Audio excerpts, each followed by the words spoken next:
열왕기하 24장 1절에서 7절 말씀. 여호야김 시대에 바벨론의 왕 느부갓네살이 올라오매 여호야김이 3년간 섬기다가 돌아서 그를 배반하였더니 여호와께서 그의 종 선지자들을 통하여 하신 말씀과 같이 갈대아의 부대와 아람의 부대와 모압의 부대와 암몬 자손의 부대를 여호야김에게로 보내 유다를 처멸하려 하시니 이 일이 유다에 임함은 곧 여호와의 말씀대로 그들을 자기 앞에서 물리치고자 하심이니 이는 므낫세에 지은 모든 죄 때문이며 또 그가 무죄한 자의 피를 흘려 그의 피가 예루살렘에 가득하게 하였음이라. 여호와께서 사하시기를 즐겨하지 아니하시니라. 여호야김의 남은 사적과 행한 모든 일은 유다 왕 역대지략에 기록되지 아니하였느냐. 여호야김이 그의 조상들과 함께 자매 그의 아들 여호야긴이 대신하여 왕이 되니라. 애굽 왕이 다시는 그 나라에서 나오지 못하였으니 이는 바벨론 왕이 애굽 강에서부터 유브라데 강까지 애굽 왕에게 속한 땅을 다 점령하였음이더라. 샬롬. 오늘도 주만나와 함께 주님을 만나고 주님과 함께 걷는 하루가 되시길 축복합니다. 우리는 종종 어떤 상황에도 크게 걱정하거나 당황하지 않는 사람을 보면 믿는 구석이 있나? 라고 생각하곤 합니다. 믿는 구석이 있다.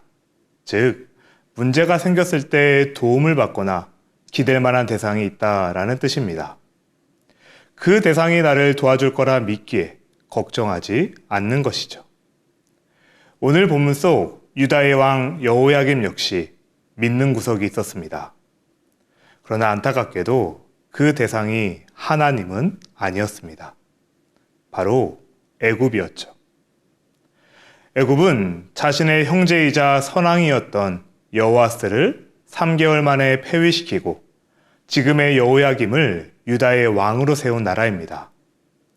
비록 지금은 신흥 강대국인 바벨론을 섬기고 있지만 언제든지 애굽이 나를 도와줄 거라 생각했던 겁니다.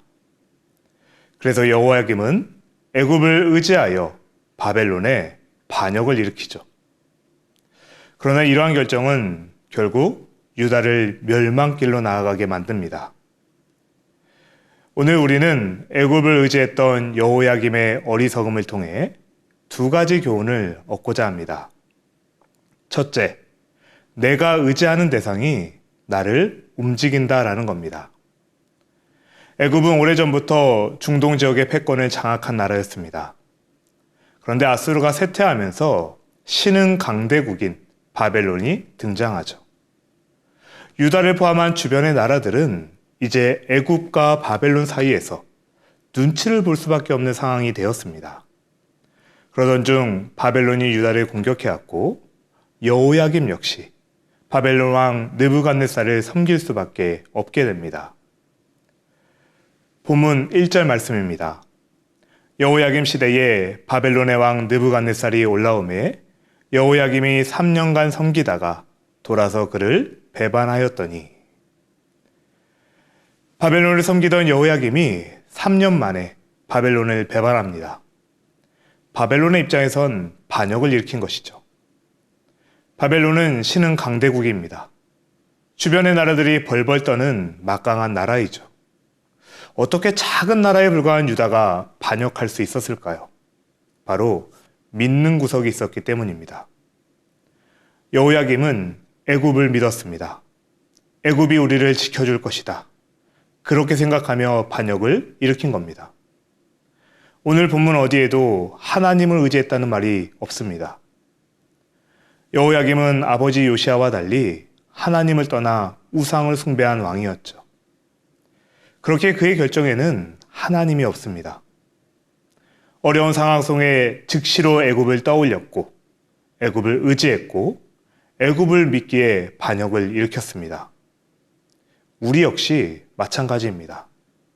내가 믿고 있는 대상, 내가 의지하고 있는 그것이 나를 움직이게 합니다. 하나님을 의지하는 사람은 하나님의 뜻을 묻죠. 하나님이 원하시는 것을 구하고 하나님이 바라는 방향을 움직입니다. 그러나 세상을 의지하는 사람은 세상의 방식대로 살 수밖에 없습니다. 내가 진정으로 의지하는 것은 무엇입니까? 나의 믿는 구석은 무엇입니까? 진지하게 고민해 보십시오. 그리고 그 대상이 오직 하나님이 되시길 축복합니다. 둘째, 하나님만큼 확실한 믿음의 대상은 없습니다. 얼핏 보았을 때 이 전쟁은 유다와 바벨론이라는 국가 간의 싸움처럼 보입니다. 바벨론 연합군의 공격 앞에 유다가 무너지게 된 것도 애굽을 의지한 여호와김의 전략적 실패처럼 보이죠. 그러나 성경은 분명하게 말씀합니다. 2절 상반절입니다.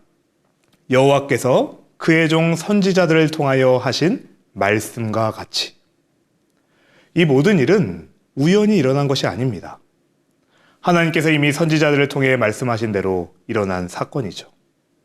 3절도 이와 같이 말합니다. 이 일이 유다에 임함은 곧 여호와의 말씀대로 그들을 자기 앞에서 물리치고자 하심이니. 바벨론의 침략이 유다에 임한 것, 여호와의 말씀대로 일어난 일이다 분명하게 선포합니다. 하나님은 말씀하신 바를 반드시 성취하시는 분입니다. 약속하신 대로 하나님을 의뢰하는 자, 하나님을 신뢰하는 자에겐 평안을 주십니다. 시편을 보십시오. 다윗이 얼마나 많은 고난 중에도 피할 바위요 산성이신 하나님을 만났습니까? 그러나 동시에 하나님은 심판하는 분이십니다. 하나님을 떠나 우상을 숭배한 자에겐 하나님의 심판이 임합니다. 하나님께서 허락하신 그 평안을 거두어 가시죠. 강대국인 저 바벨론마저도 실상은 하나님 손에 들려있는 심판의 도구에 불과했습니다. 모두가 두려워 떠는 세상의 강대국도 하나님께는 도구에 불과합니다. 그렇다면 누구를 의지하시겠습니까? 도구에 불과한 바벨론과 애굽입니까? 아니면 세상의 그 무엇보다도 크고 강하신 하나님입니까? 하나님보다도 더 확실한 믿음의 대상은 없습니다. 사랑하는 여러분, 여러분의 믿는 구석은 무엇입니까? 사람에겐 무언가 믿는 구석이 있습니다. 내가 어려움을 당할 때, 문제가 생겼을 때 나를 도와줄 거라 생각하는 대상이 있기 마련입니다. 때로는 가족일 수도 있고 물질일 수도 있습니다. 그러나 우리가 의지할 대상은 오직 여호와 하나님 한 분뿐입니다. 그 어떤 세상의 자랑도 세상의 강함도 하나님께는 도구에 불과합니다. 그 도구가 아닌 하나님의 손을 의지하시기를 바랍니다. 세상을 의지하는 자는 결국 세상을 따르게 됩니다. 오직 하나님을 의지하는 자만이 하나님의 뜻대로 살아갈 수 있습니다. 바라기는 유일한 믿음의 대상이신 여호와 하나님을 신뢰하며 온전히 그분을 따르는 여러분 되시기를 주님의 이름으로 축원합니다. 기도하겠습니다. 나의 유일한 믿음의 대상이신 하나님 감사합니다. 세상의 헛된 것에 주목하지 않는, 그것을 의지하지 않는 믿음을 주옵소서. 하나님을 의지하며 하나님의 뜻을 묻고 하나님이 원하시는 대로 살아내는 삶이 되게 하여 주옵소서. 예수님의 이름으로 기도합니다. 아멘.